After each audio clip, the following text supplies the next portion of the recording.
Well, good morning. It's Thursday, the 30th of April today, and this morning we read Numbers chapter 7 and Psalms 42 and 43.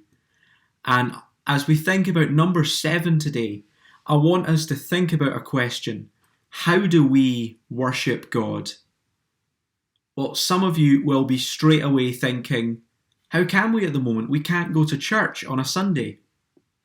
And I want us, as we begin to expand our vision of worship to something beyond just what we do for an hour or two on a Sunday, to something that is lived out through our whole life in all of our actions and our thoughts.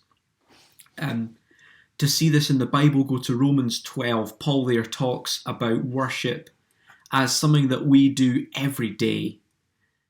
And this question is important for us to consider because there are a lot of different opinions out there about how to approach God.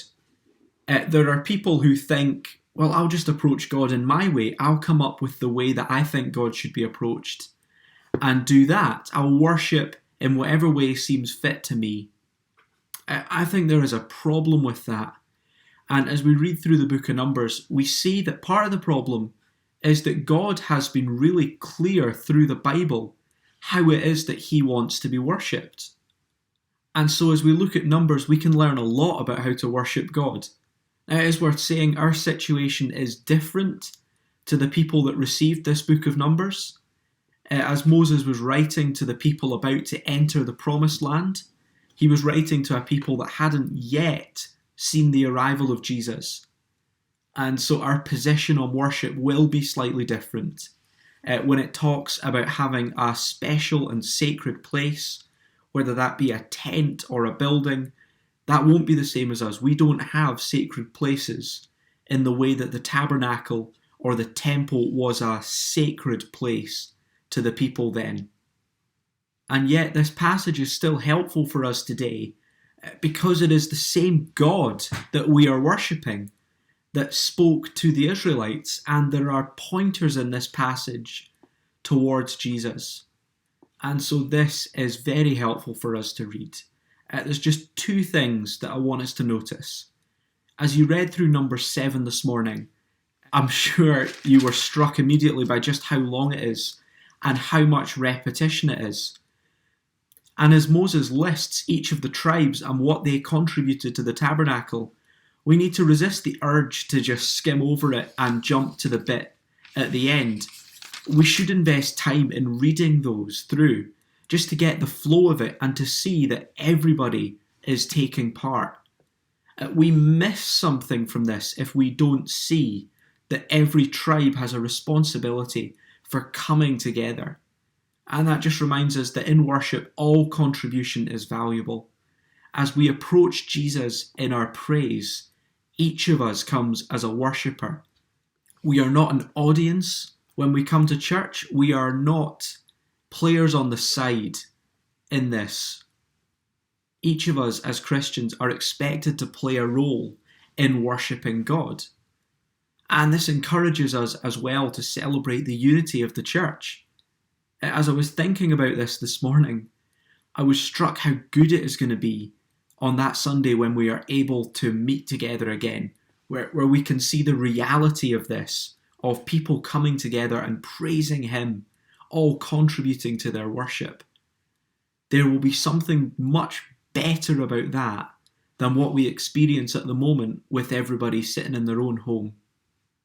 And the second thing that I want us to notice from this passage is that as all the people come together for the building of the tent, the tabernacle, that we keep our focus in the right place.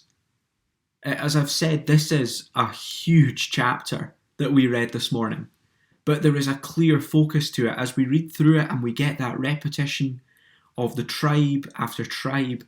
As we arrive at the end, we see what all this was working towards. When Moses entered the tent of meeting to speak with the Lord, he heard the voice speaking to him from between the two cherubim above the atonement cover on the Ark of the Covenant law. In this way, the Lord spoke to him. The incredible thing at the end of this chapter is that we see how God is going to speak to his people. And this is really important. As we've read through these first chapters of Numbers, we've seen a lot about how the camp is to be laid out, how things are arranged. And that's significant because it shows us what is important. The most important things go in the middle. At the middle of the camp are the priests, the Levites. And in the middle of the Levites is the tabernacle, the tent where the people meet with God. And at the centre of that is the Holy of Holies, where the Ark of the Covenant is. And at the centre of the Ark of the Covenant, the middle, that is where God speaks to his people. At the centre of the whole nation of Israel is God speaking with his people. It is the key to all that they are doing. And that is true today as well. At the heart of our worship is God's Word. Today, we don't have the Ark of the Covenant, but we do have the Bible. And there, God has given to us everything that we need to know. God has spoken to us through his Word. And we have this enormous privilege to own copies of the Bible, to read it in our own language, and to come together with other Christians to read it, to hear from it. One of the changes that came with the Protestant Reformation of the 16th century was to do with church architecture. Prior to that, the thing that was at the centre of the front at church was the altar, where the priests would distribute Mass. And that was a statement saying, this is what's most important to us. With the Reformation came the removal of the altar, and what they put in the centre was a pulpit.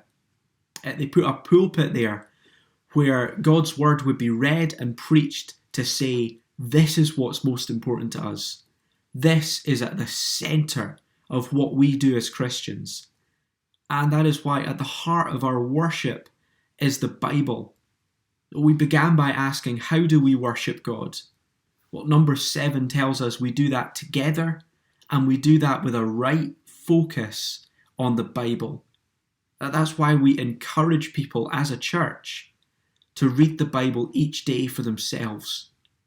And by doing that, to hear God's word speak to them. Well, I hope you have a good day. God bless.